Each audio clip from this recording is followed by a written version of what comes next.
रोज चाहे क्या।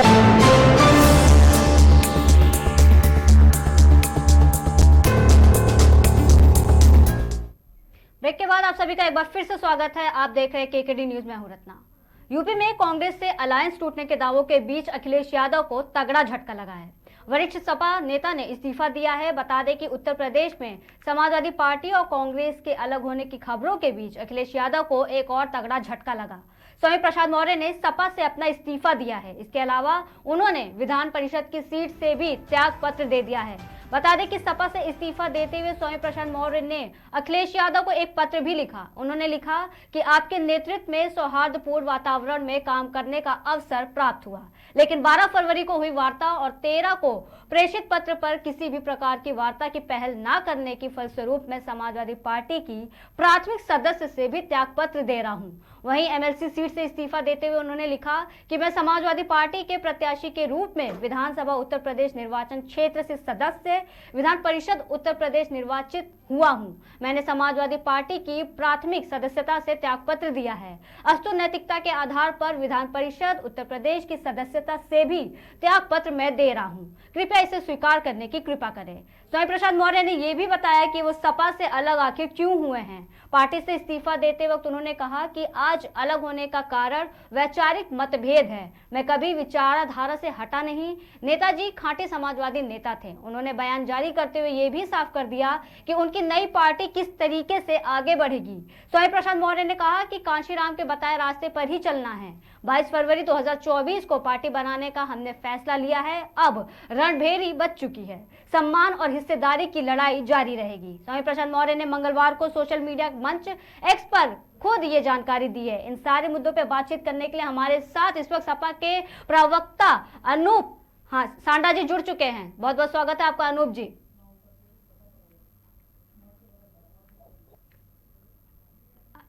अनूप सांडा जी, सवाल आपसे पहला ये है कि ऐसा आखिर क्या हुआ है कि पहले उन्होंने महासचिव के पद से अपना इस्तीफा दिया और आज उन्होंने पार्टी से ही अपना इस्तीफा दे दिया है। आखिर स्थिति इतनी क्या खराब थी पार्टी को लेकर के? तो स्वामी प्रसाद मौर्य जी ही बता सकते हैं जी। उन्होंने अभी आपने जो अपना वक्तव्य पढ़ा, स्वामी प्रसाद जी ने बात कही कि मैंने कभी अपनी विचारधारा से हटा नहीं। उन्होंने लोक दल से राजनीति शुरू की थी, फिर बसपा में गए, बसपा के बाद भाजपा में गए, भाजपा के बाद समाजवादी पार्टी में है और समाजवादी पार्टी के बाद अब कोई नया रास्ता तलाश रहे हैं। माननीय अखिलेश यादव ने सन 1999 में राजनीति शुरू की और तब से आज तक समाजवादी पार्टी में है, पक्ष में रहे, विपक्ष में रहे और लगातार समाजवादी विचारधारा को आगे बढ़ाने का, मजबूत करने का और पीडीए के सवालों को उठाने का काम कर रहे हैं। तब ऐसी स्थिति में स्वामी प्रसाद जी को कौन सी विचारधारा है ये तो मैं खुद भी नहीं समझ पा रहा हूं, लेकिन हमको ऐसा लगता था जब वो समाजवादी पार्टी में आए थे कि अब वो समाजवादी विचारधारा को अंगीकार करके इस देश के दलितों, पिछड़ों और अल्पसंख्यकों की लड़ाई को मजबूत बनाने का काम करेंगे। भारतीय जनता पार्टी के लोकतांत्रिक और तानाशाह और लोकतंत्र विरोधी शासन का अंत करने में हमारा सहयोग करेंगे। आप भी जानती हैं कि पिछले दिनों उनके बहुत से ऐसे बयान आए जिसके बारे में बहुत विवाद हुआ। उसके बावजूद चूंकि समाजवादी पार्टी में वाणी की स्वतंत्रता है और सार्वजनिक विचारों का हम आदर करते हैं, इसलिए उनको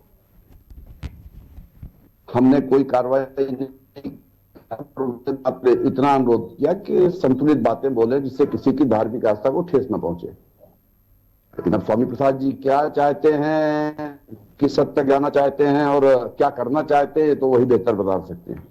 लेकिन इतना अवश्य कह सकता हूं कि समाजवादी पार्टी अपनी विचारधारा पे थी, है और आगे भी इसी विचारधारा पर रहेगी। सफर में जो चले जाते हैं सफर की मुश्किलों में, उनके हमारे मनोबल पर कोई प्रभाव है।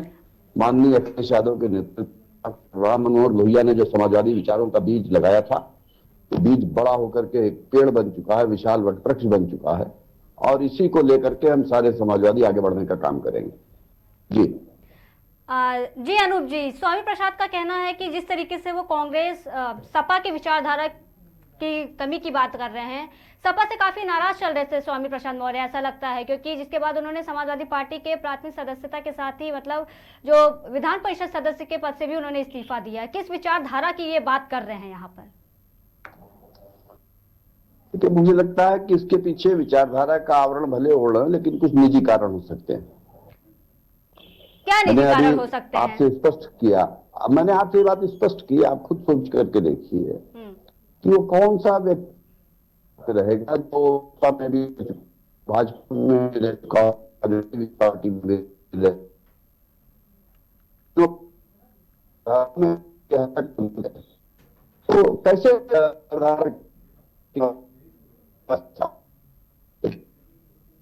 सम्मिलित किया कि उनको ऐसा नहीं कर, जो जिस विचारधारा उस लक्ष्य को, उस संघर्ष को आगे बढ़ाने के लिए सबसे सही प्लेटफॉर्म समाजवादी पार्टी ही है। जी। जिस तरीके से आपने बयानबाजी को लेकर के बोला, आप स्वामी प्रसाद मौर्य, उन पर हमेशा से ये लगता रहा है आरोप कि वो सनातन को लेकर के, धर्म को लेकर के अक्सर बयानबाजी करते रहे हैं। कई बार इसको लेकर के वो विवादों में भी घिर गए हैं। पार्टी पर कई बार सवाल खड़े किए गए हैं कि पार्टी किसी भी तरीके का कोई एक्शन क्यों नहीं लेती, कार्रवाई क्यों नहीं करती है इस पर। और ऐसा भी कहा जाता है कि ऐसा वो इसलिए करते थे ताकि वो अपनी जो कुर्सी है उस सपा में बचा सके। लेकिन आज तो उन्होंने खुद ही इस्तीफा दे दिया पार्टी से। देखिए, पार्टी ने तो उनसे ऐसा करने को कभी कहा नहीं। उन्होंने तो नाराजगी भी व्यक्त की, हमारे बयान को निजी बयान बता दिया गया। तो एक बात तो साफ हो गई कि पार्टी ने ऐसा करने को उनसे कहा नहीं। अब उनकी क्या रणनीति थी और किस रणनीति से वो बात बोलते थे, ये तो वही बता सकते हैं।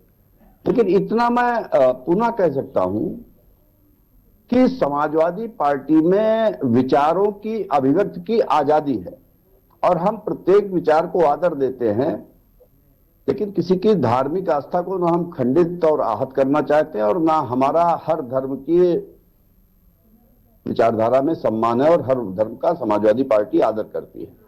उनके बयानों से संकेत जरूर जा रहे थे और ये आक्रोश समाज में उत्पन्न हो रहा था कि वो कुछ विशेष तरीके की टिप्पणियां करके एक बड़े हिस्से को जनता के आहत करने का काम कर रहे थे। तो मुझे लगता है कि उनका अपना कोई गुप्त एजेंडा रहा होगा, जिस गुप्त एजेंडे पे वो चलना चाह रहे थे, और उसपे उनको लगा होगा कि समाजवादी पार्टी उपयुक्त प्लेटफॉर्म नहीं है उस गुप्त एजेंडे के लिए, इसलिए उन्होंने अपना रास्ता तलाश किया है। हमारी शुभकामनाएं हैं, लेकिन समाजवादी विचारधारा जिस तरीके से आगे बढ़ रही थी, समाजवादी पार्टी जैसे चल रही थी, उसी रफ्तार से और मजबूती के साथ आगे बढ़ते रहेंगे। जी जी, जिस तरीके से पार्टी के बाहर आते ही उन्होंने एक बयान दिया है पीडीए को लेकर के, अल्पसंख्यक को लेकर के, कि उनका एक बयान था कि उन्होंने कहा कि अखिलेश यादव ने पीडीए की हवा फुस कर दी। अनुसंधान जी। देखिए, पीडीए इतना कमजोर नहीं कि उसकी हवा फुस हो जाए। स्वामी प्रसाद जी के जाने से नहीं फुस होगी। और अखिलेश जी ने तो 16 सीटें पहले लोकसभा की जारी की हैं उनकी सूची, और 11 कल जारी की है। 27 सूची में लोकसभा की देखिए, पीडीए कितना प्रतिशत है? 27 में से 23 के आसपास सीटें हैं जो पीडीए के पास हैं। क्या मात्र राज्यसभा की 2 सीटों को लेकर के पूरी पार्टी के 70 सालों के संघर्ष के ऊपर प्रश्न लगाना, ये मुझे लगता है कि ये या तो किसी की नासमझी हो सकती है या किसी की बदनीति हो सकती है। समाजवादी विचारधारा समाज के पिछड़ा, दलित, अल्पसंख्यक और प्रत्येक वर्ग को सम्मान देने की और उसकी मानवीय गरिमा के साथ जीवन जीने की व्यवस्था देने की समर्थक रही है और उसके लिए संघर्ष करती रही है, और वही काम हम आज भी कर रहे हैं। अब उनको कैसे लग रहा है कि पीडीए की हवा निकल गई, तो स्वामी प्रसाद जी बता सकते हैं, लेकिन पिछड़ा, दलित और अल्पसंख्यक समाजवादी पार्टी की तरफ सबसे ज्यादा आशा भरी निगाहों से देखता है, और समाज का वो बड़ा हिस्सा जो भारतीय जनता पार्टी की सरकार की अलोकतांत्रिक, तानाशाही और पाखंडी सरकार से, जो लोकतंत्र में विश्वास नहीं रखती है और समाज के प्रत्येक वर्ग को यथोचित सम्मान नहीं देना चाहती, उस विचारधारा के लोग जो भाजपा के समर्थक नहीं हैं, वो बहुत आशा भरी निगाहों से समाजवादी पार्टी की तरफ देखते हैं और ये उम्मीद करते हैं कि समाजवादी पार्टी उनके संघर्ष को आगे बढ़ाएगी और उनको न्याय दिलाने का काम करेगी। जी, पार्टी से तो उन्होंने इस्तीफा दे दिया है, लेकिन अब ऐसा माना जा रहा है कि 22 या 23 से वो अपने जो नए बैनर है, पार्टी के बैनर, उससे अपना पॉलिटिकल करियर वो शुरू करने वाले हैं। उनका पॉलिटिकल करियर तो काफी दिनों पहले शुरू हुआ था। अब तो उसको वो कोई रास्ता तलाश रहे हैं कहाँ क्या करना है। अब जहां सुविधाजनक रास्ता मिल जाएगा वो रास्ता तलाश लेंगे, लेकिन पॉलिटिकल करियर शुरू करने की कहाँ बात। तो मैंने तो पहले कहा कि लोक दल से उन्होंने राजनीति शुरू की थी, बसपा में गए, बसपा के बाद वो भाजपा में गए, भाजपा के बाद हमारी पार्टी में आए, और अब किस रास्ते पे जाएंगे तो वही बेहतर बता सकते हैं।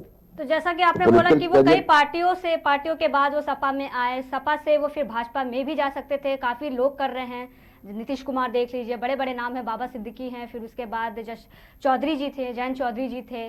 तो अब इनको अपनी खुद की पार्टी की विचारधारा पे आप क्या कहना चाहेंगे कि खुद की पार्टी को जो बैनर के तले वो अपने, इसका झंडा भी आ गया है, शायद पार्टी का झंडा भी सामने आ गया है, 3 कलरों से है। अब मैंने कहा उस बारे में मौर्य जी या उनके समर्थक जो उनके साथ हैं वो कुछ बता सकते हैं, मैं उस बारे में नहीं बता सकता हूं। लेकिन मैं ये जरूर कहना चाहता हूं कि भारतीय जनता पार्टी कई तरीकों से काम करती है जी।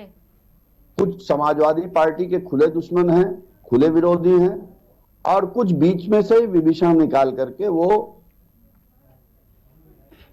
समाजवादी पार्टी को नुकसान पहुंचाने का लगातार प्रयास भाजपा कर रही है। क्योंकि समाजवादी पार्टी पूरे उत्तर प्रदेश जो 80 सीटें लोकसभा की लेकर के आता है वहां बहुत मजबूत है, और भाजपा के लिए एक मजबूत और कड़ी चुनौती है। और भारतीय जनता पार्टी अपने तमाम पाखंड और सांप्रदायिक ध्रुवीकरण करने के बावजूद इस बुरी तरीके से बौखलाई हुई है, घबराई हुई है कि वो प्रत्येक प्रयास करना चाहती है कि समाजवादी पार्टी कमजोर हो और समाजवादी पार्टी को बदनाम करने का प्रयास किया जाए। हो सकता है वैसा कोई खेल हो, संभावनाओं से इनकार नहीं किया जा सकता, तो आशंकाएं ऐसी हो संभावनाएं सकती हैं हैं। अभी, और अभी आप इस पे कुछ कह नहीं सकते, संभावनाएं बता रहे हैं आप। मैंने कहा ना भाई, अब वो क्या कदम उठाएंगे तो वही बता सकते हैं ना। लेकिन जो आदमी हर पार्टी में रह चुका है उसके लिए तो सब दरवाजे खुले ही हुए हैं और वो कहीं भी जा सकता है। उनकी विचारधारा प्रत्येक दल में जाने की रह चुकी है, तो इसलिए वो क्या करेंगे ये तो वही बेहतर बताएंगे ना। जिस तरीके से आपने बोला कि खुले विरोधी हैं, आपको बता दें कि जब गठबंधन हुआ था तो फिर उस पर ओपी राजभर ने अखिलेश यादव पर एक तरीके से तंज भी कसा था। उन्होंने विपक्षी गठबंधन को लेकर कहा था कि इस बार विपक्षियों ने ठाना है कि 2024 में मोदी जी को लोकसभा चुनाव में जिताना है, क्योंकि जिस तरीके से गठबंधन में फूट पड़ती हुई दिखाई दी और अब तो पूरी तरीके से गठबंधन भी टूट गया। और जिस तरीके से सपा ने डिमांड की थी यात्रा में शामिल होने के लिए, न्याय यात्रा में शामिल होने के लिए, वो भी डिमांड अब उनकी पूरी नहीं हो रही। तो ऐसी अटकलें हैं कि दोनों ही पार्टियां अलग अलग लड़ेंगी, अपने अपने तरीके से लड़ेंगी। तो गठबंधन का क्या फायदा हुआ फिर?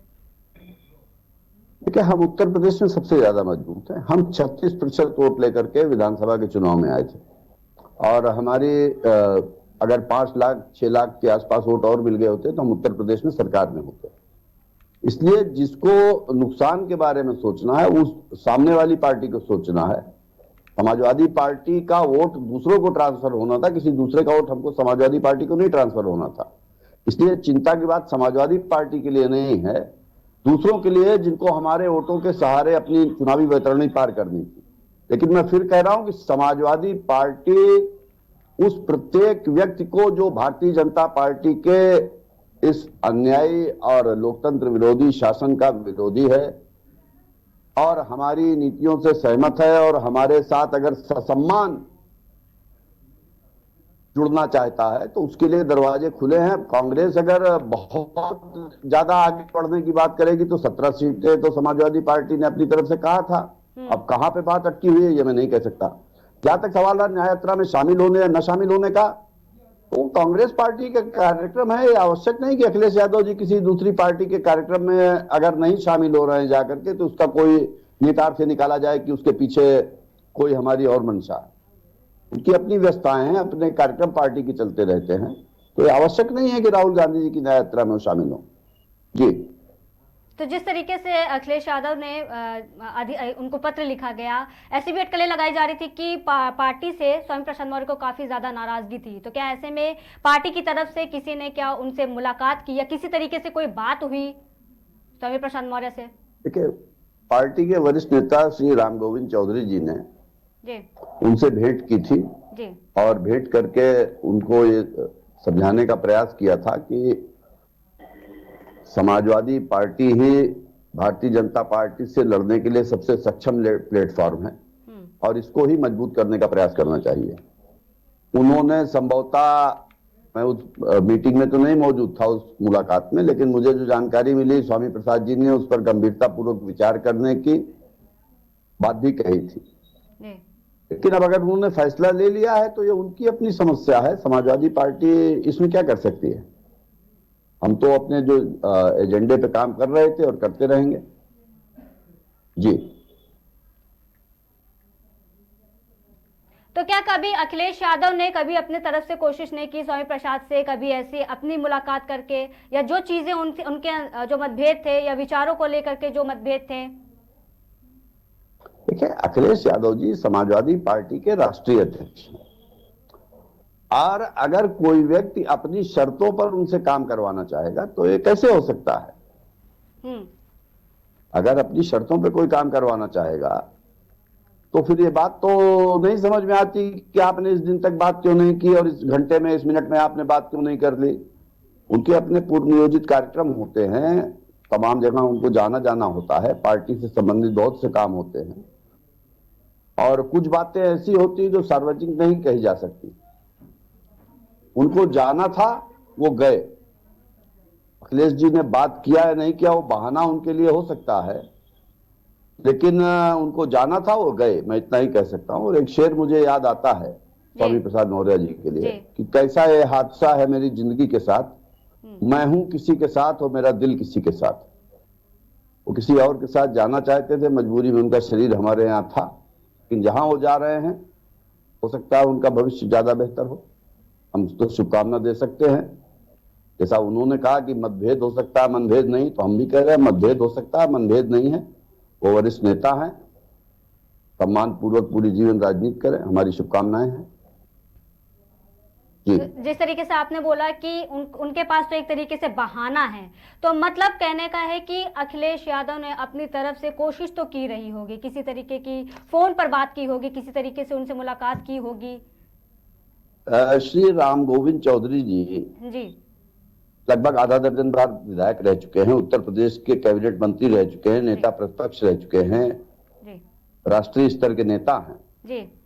अगर राम गोविंद और उम्र में भी स्वामी प्रसाद मौर्य जी से वरिष्ठ हैं जी। अगर उन्होंने जाकर के उनसे बात की स्वयं जाकर के, तो मुझे लगता है कि ये तो राम गोविंद चौधरी जी जैसे वरिष्ठ नेता की बात को भी नहीं माना, तो इसका मतलब है कि उनकी पहले से मंशा थी और तैयारी थी। अब ये तो बच्चों वाली जिद है कि अखिलेश जी ही बात करेंगे तब बात की जाएगी।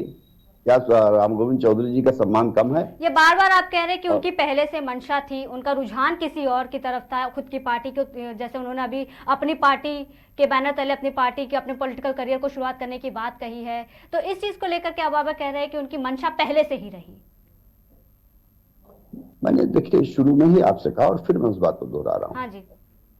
आप मुझे बताइए कि पिछले 6 महीनों में उन्होंने जो बयान दिए, उसके पहले वो 5 साल भाजपा की सरकार में मंत्री रहे, कभी एक बयान आपने ऐसा कोई सुना उनकी तरफ से? क्या वो एक विचारधारा पे रहने वाले नेता, उन्होंने आज खुद बयान दिया है। तो अगर एक विचारधारा थे तो विचारधारा उस समय क्यों नहीं उबली उनके अंदर? उस समय ये विचार प्रस्फुटित क्यों नहीं हुए? उस समय पीडीए की हालत के प्रति उनके अंदर का जो उपजा हुआ आक्रोश अभिव्यक्त क्यों नहीं हुआ? ये पिछले 1 साल में ही, 7-8 महीनों में ही क्यों होने लगा? इसका मतलब है कुछ तो है जिसकी पर्दादारी है। और बहुत सी बातें मैं राजनीति में खोल करके नहीं कहना चाहता और कहूंगा भी नहीं जी। लेकिन मुझे लगता है कि समझदार को इशारा काफी है। आप समझ गई होंगी मेरी बात। जी। उन्होंने ये भी कहा था कि अखिलेश यादव से मतभेद जरूर है, जैसे कि आपने बोला, और मनभेद नहीं है। तो आपने भी अपनी तरफ से कहा कि हमारी तरफ से भी कोई मनभेद नहीं है, लेकिन अखिलेश यादव को उन्होंने कहा कि वो जैसे धर्म निष्पक्षता को लेकर के वो बार बार बोलते हैं, लेकिन कार्यालय में वो पूजा पाठ भी करवाते हैं अक्सर। पूजा पाठ करने का मतलब ये थोड़ी ना कि कोई व्यक्ति धर्मनिरपेक्ष नहीं हो सकता। तो क्या मतलब है? बहुत से, मैं आपको एक बात इतिहास से उदाहरण दे दूं जी। बहुत से ऐसे आर्य समाज के सनातन धर्मी सन्यासी और संत हो चुके हैं जिन्होंने स्वतंत्रता संग्राम में भाग लिया था और बाद में सांसद और विधायक रहे, और पूरे जीवन उन्होंने जनता के लिए बगैर धर्म और जात का भेदभाव किए काम किया। स्वामी सहजानंद सरस्वती से लेकर के और बहुत से नाम ऐसे मिल जाएंगे। तो पूजा पाठ करने का मतलब ये थोड़ी ना है कि हम सांप्रदायिक हो गए। पूजा पाठ करना एक हमारी एक धर्म में आस्था हो सकती है, और सांप्रदायिक होना एक दिमागी कीड़ा है और मेरी दृष्टि में एक संकीर्णता की बीमारी है जो संकीर्ण दिमाग की उपज हो सकती है। हर धर्म अच्छी बातें बताता है और उसका हर धर्म का आदर करना, इसलिए तो कहीं से सनातन धर्म भी नहीं रोकता। पूजा पाठ करना एक अलग बात है, वो हमारी आस्था हो सकती है, लेकिन उसका धर्मनिरपेक्षता से क्या संबंध है? अगर कोई धर्मनिरपेक्षता को और पूजा पाठ को विरोधाभासी बताता है तो मैं कहूंगा कि उसकी समझदारी में कमी है। उसको समाजशास्त्र को और धर्मशास्त्र को पुनः एक बार पढ़ना चाहिए। जी जी, अपनी पार्टी को लेकर के उन्होंने ये भी बयान दिया है कि अब उन्हें कांशीराम जी के बताए हुए रास्ते पर चलना है। बता दें कि उन्होंने सम्मान और हिस्सेदारी की लड़ाई जारी रखने की बात कही है। मैंने कहा तो कि कांशीराम जी के रास्ते पे चलना था तो बसपा छोड़ने की जरूरत क्या पड़ गई थी? और अगर बसपा छोड़ करके भाजपा में जाना था तो कांशीराम जी का रास्ता नहीं था। समाजवादी पार्टी में आए तो माना जा सकता है, लेकिन अब समाजवादी पार्टी भी नहीं चाहिए। मैंने कहा कि स्वामी प्रसाद जी खुद मुझे लगता है अभी कुछ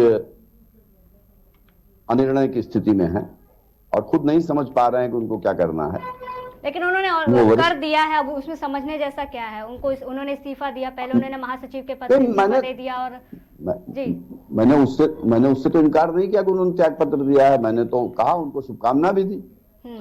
लेकिन अब उसके पीछे के क्या कारण है वो तो वो बेहतर बता सकते हैं ना। समाजवादी पार्टी की तरफ में स्वामी प्रसाद मौर्य जी को पूरा सम्मान दिया गया है। विधानसभा का चुनाव वो हारे और हारने के बावजूद उनको तत्काल सदस्य विधान परिषद बनाया गया, पार्टी का राष्ट्रीय महासचिव बनाया गया। तमाम विवादित बयानों के बावजूद समाजवादी पार्टी ने उनके सम्मान के विपरीत कुछ नहीं कहा। उनसे मात्र इतना कहा गया कि संतुलित तरीके से बोलें, और वो उनके निजी विचार थे और वो बात कही गई। इसमें बुरा लगने की कोई बात ही नहीं है। मैं इसमें बहुत सी बातें ऐसी कह रहा हूं जो मेरे निजी विचार हैं। जैसे आपने धर्म के ऊपर पूछा, वो मेरे निजी विचार हैं, धर्म और धर्मनिरपेक्षता के ऊपर। तो अगर इसको समाजवादी पार्टी कहती है कि अनूप संडा के निजी विचार हैं तो इसमें मुझे आहत होने की क्या बात है? लेकिन सवाल तो उठता है ना अनूप जी, सवाल तो उठता है जिस तरीके से वो अपने जी देखिए, मैं बताता हूं आपको। हम एक विचार पर चल रहे हैं, उस विचार पर चलने का मतलब ये नहीं है कि दूसरे का अपमान करने का हमको अधिकार है। स्वामी प्रसाद मौर्य जी के बयानों से मैंने पहले भी कहा कि समाज का एक बहुत बड़ा हिस्सा आहत महसूस कर रहा था और आक्रोशित भी था। तो ये जरूरी नहीं है उस भाषा को हम लोग भी हमारे नेता डॉक्टर राम मनोहर लोहिया ने सबसे पहले इस देश में आजादी के बाद नारा दिया था कि सोशलिस्टों ने बांधी गांठ, पिछड़े पांव 100 में 60। लेकिन उन्होंने किसी धर्म के अपमान की बात नहीं कही थी, किसी धर्म के प्रति अपमानजनक शब्द नहीं कहे थे। तो भाषा हमारी ऐसी होनी चाहिए कि किसी की भावना और आस्था आहत ना हो, हमारे विचार भी प्रकट हो जाएं। तो अगर आपके पास भाषा की कमी है, भाषा का कोश कम है, तो ये उनकी समस्या हो सकती है। इसमें समाजवादी पार्टी को क्या समस्या हो गई? तो वो तो हमेशा सनातन और धर्म को लेकर के अपने जो भाषा की बात आपने कही, हमेशा उससे परे ही रहे हैं। उन्होंने हमेशा बयानबाजी की है। कई बार पार्टी पर भी ये सवाल उठा है कि किसी तरीके का कोई कार्रवाई क्यों नहीं होता है उन पर। वो तो अपना जो बयानबाजी है वो तो लगातार करते रहे। मैंने तो मैडम आपसे कहा ना, और ये बात आपको याद भी दिलाई कि वो 5 वर्ष भाजपा की सरकार में लगभग 4.5 वर्ष मंत्री थे। क्या उस समय में पीडीए के साथ या समाज के दलितों, पीड़ितों, वंचितों के साथ, किसानों, मजदूरों के साथ कोई अन्याय की घटना नहीं हुई जो उनको बोलने की नौबत नहीं आई? तब उनके अंदर का क्रांतिकारी क्यों नहीं जगा? तब उनके अंदर माननीय कांशीराम जी के या डॉक्टर अंबेडकर के विचारों को लेकर के ये इतना आक्रोश क्यों नहीं उत्पन्न हुआ कि उसके ऊपर कोई सार्वजनिक बयान देते? आपको समाजवादी पार्टी में आने के बाद ही ऐसी अनर्गल भाषा बोलने की आवश्यकता क्यों पड़ गई? जी, तो जिस तरीके से लोकसभा चुनाव की दिनांक जो डेट है वो पास आती जा रही है, कई सारी सियासी गर्मा गर्मी देखने को मिल रही है, और ऐसे में अभी सपा का आगे जो पार्टी को लेकर के है, लोकसभा चुनाव को लेकर के क्या रणनीति है, क्या वो कर सकती है? हम 80 की 80 सीटों पे उत्तर प्रदेश की पूरी तरीके से तैयार हैं। हमारे कार्यकर्ता गांव-गांव में घूम करके बूथ कमेटियां, सेक्टर कमेटियां, जोन कमेटियां, उनको दुरुस्त करने का काम कर रहे हैं। हमारे कार्यकर्ता स्थानीय समस्याओं से लेकर के भाजपा सरकार की जो असफलताएं हैं, उनको जनता के बीच में पहुंचाने का काम कर रहे हैं और सड़कों पर संघर्ष भी कर रहे हैं। हमारे नेता माननीय अखिलेश यादव जी पूरे प्रदेश का और देश में भी जहां जहां आवश्यक है वहां लगातार दौरा कर रहे हैं। हमारे नेता क्षेत्रों का दौरा कर रहे हैं। 27 प्रत्याशियों की सूची हम जारी कर चुके हैं। जी तो हम पूरी तरीके से तैयार हैं और पूरी तरीके से पूर्ण सक्रिय है समाजवादी पार्टी। उसमें हमको किसी के सहारे की जरूरत नहीं है। कोई साथ आता है तो भी ठीक है और नहीं आता है तो भी समाजवादी पार्टी इस लड़ाई को लड़ने में सक्षम है। मैं अकेला ही चला था जानिबे मंजिल, मगर लोग साथ आते गए और कारवां बनता गया। कोई हमारे कारवां में जुड़ता है तो उसका स्वागत है, और अगर कोई नहीं भी जुड़ता है तो समाजवादी पार्टी अपने विचारों को लेकर के भाजपा से अपने संघर्ष को लगातार मजबूत करती जाएगी और भारतीय जनता पार्टी को 2024 के लोकसभा चुनाव में उत्तर प्रदेश में उसकी सही हैसियत दिखाने का काम करेगी। जी, इसी बात पे मैं बोलना चाहूंगी, जैसे कि ओपी राजभर ने अपना गठबंधन को लेकर के अपना बयान जारी किया था, तो उन्होंने कहा कि लोग एक साथ मिलकर मतलब एक तरीके से अपना योगदान दे रहे हैं, एक तरीके का तंज था, लेकिन जो सपा है वो अलग तरीके से बीजेपी को जिताने का अपना योगदान दे रही, इसको किसी के साथ की जरूरत नहीं है। नीतीश कुमार ने भी जो किया सो किया, जयंत चौधरी ने भी जो किया सो किया, लेकिन अखिलेश यादव ने अपना अलग ही रास्ता अपनाया, लेकिन कर दोनों लोग एक ही चीज रहे। अच्छा, मजे की बात यह है जी कि वो सारे लोग जो भाजपा के पाले में खड़े हैं जी, वो अखिलेश यादव जी की नीयत के ऊपर सवाल उठा रहे हैं। ये आपने सोच करके देखा? ये दरअसल भारतीय जनता पार्टी द्वारा प्रायोजित बयान है। ओम प्रकाश राजभर जी एनडीए के भोंपू हैं, भारतीय जनता पार्टी के भोंपू हैं। जो वो खुद नहीं बोलना चाहती भाजपा, वो ओपी राजभर जी के मुंह से कहलवाती है। और चूंकि अखिलेश यादव जी और समाजवादी पार्टी उत्तर प्रदेश में भारतीय जनता पार्टी के लिए बहुत मजबूत चुनौती है, इसलिए मैं आज एक भविष्यवाणी आपको और कह रहा हूं कि अभी लोकसभा के चुनाव तक लगातार श्री अखिलेश यादव के ऊपर और समाजवादी पार्टी के ऊपर ऐसे हमले होते रहेंगे और हम उन हमलों के लिए तैयार हैं और अपने संघर्ष को हर नए हमले के साथ और नई ऊर्जा और नए उत्साह के साथ इस संघर्ष को मजबूत करने का काम करेंगे। जी जी, जिस तरीके से आपने बोला कि आप इस पार्टी को किसी की जरूरत नहीं है, ऐसे में तो फिर जो मांग थी, जैसा उन्होंने प्रस्ताव दिया था कांग्रेस को लेकर के, सीटों को लेकर के, तो फिर वो भी नहीं होना चाहिए था। नहीं, आपने मेरी बात को समझा नहीं ठीक से। मैंने ये नहीं कहा कि हमको जरूरत नहीं की, हमने कहा कि कोई साथ आता है तो भी ठीक है, और अगर कोई नहीं आना चाहता, आप बताइए कांग्रेस को 17 सीटें दी थी, क्या कम थी क्या? और लगातार इसको मुद्दा बनाया जाए साहब न्याय यात्रा में अखिलेश यादव जी क्यों नहीं गए, तो हमारी पार्टी के बहुत से कार्यक्रम हुए, उसमें भी कांग्रेस के किसी नेता को आना चाहिए था, कोई नेता नहीं आया। अखिलेश यादव जी न्याय यात्रा में नहीं गए, अगर इसलिए गठबंधन कमजोर पड़ जाएगा तो फिर तो बहुत से लोगों की वैचारिक परिपक्वता के ऊपर प्रश्न चिन्ह खड़ा हो जाएगा। ये अर्थ लगाना ठीक नहीं है। बात सीधी ये है कि एक गठबंधन बना था, उस गठबंधन में माननीय अखिलेश यादव जी ने शुरुआत में कह दिया था कि हम प्रत्याशी और उस सीट पर जीत का समीकरण देख करके ही सीटें देने का, बांटने का काम करेंगे। उसमें जो सीटें हमको लगा कि कांग्रेस बेहतर लड़ सकती है, उसमें कांग्रेस को दी गई। आप सोच करके देखिए, जिस पार्टी का एक विधायक हो उत्तर प्रदेश में, उसको 17 लोकसभा की सीटें दी जा रही हैं। जिस पार्टी का एक सांसद हो, उसको 17 लोकसभा की सीटें दी जा रही हैं। इसके बाद भी अखिलेश यादव जी के ऊपर शक किया जाएगा। ये तो मुझे लगता है कि वो सारा ठीकरा समाजवादी पार्टी के सिर्फ फोड़ने का कोई अभियान जैसा चल रहा है लोगों का, और उसी अभियान के तहत ऐसी बातें की जा रही हैं।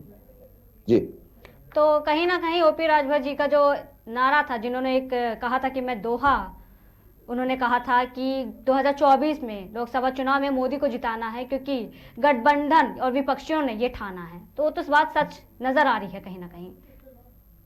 नहीं, गठबंधन को नजर लग चुकी है, और क्योंकि जिस तरीके से कांग्रेस और सपा के बीच में भी सीटों को लेकर के गर्मा गर्मी बनी हुई है, और इससे अभी मांग भी पूरी नहीं हुई है, ऐसे में चुनाव तो लोग अलग अलग लड़ेंगे, लेकिन अखिलेश यादव से जिस तरीके से बोला जा रहा है कि मनभेद भी नहीं है, लेकिन मतभेद जरूर है।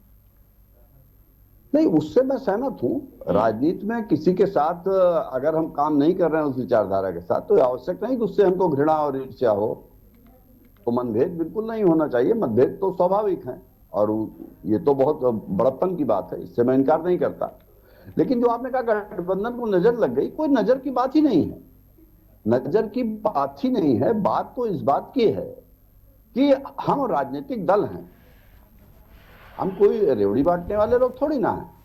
हम उतनी ही सीटें देंगे जितना जिसका अधिकार होगा, और 1-2 सीटें 4 सीटें हम अपना मन बड़ा करके दे सकते हैं। लेकिन वोट हमारा, ताकत हमारी, कार्यकर्ता हमारे, वोट बैंक हमारा, संघर्ष हमारा, और उसके बाद कोई कहे कि आपने इतनी सीटें क्यों नहीं दी इसलिए आप जिम्मेदार हैं, जिम्मेदार नहीं है। हम तो आज भी चाहते हैं कि गठबंधन चले और कांग्रेस इस गठबंधन में 17 सीटों से को लेकर के मजबूती के साथ लड़े और हमारा सहयोग करके उत्तर प्रदेश की 80 सीटों पर भारतीय जनता पार्टी को हराने का काम करे, हमारी मदद करे। और ये आप भी जानते हैं कि उत्तर प्रदेश में समाजवादी पार्टी का मजबूत नेटवर्क है और हमारे लाखों कार्यकर्ता पूरे प्रदेश भर में लगातार सक्रिय रहते हैं, जो भाजपा के हर गलत काम का विरोध करते हैं और जनता के बीच में उन बातों को ले जाते हैं।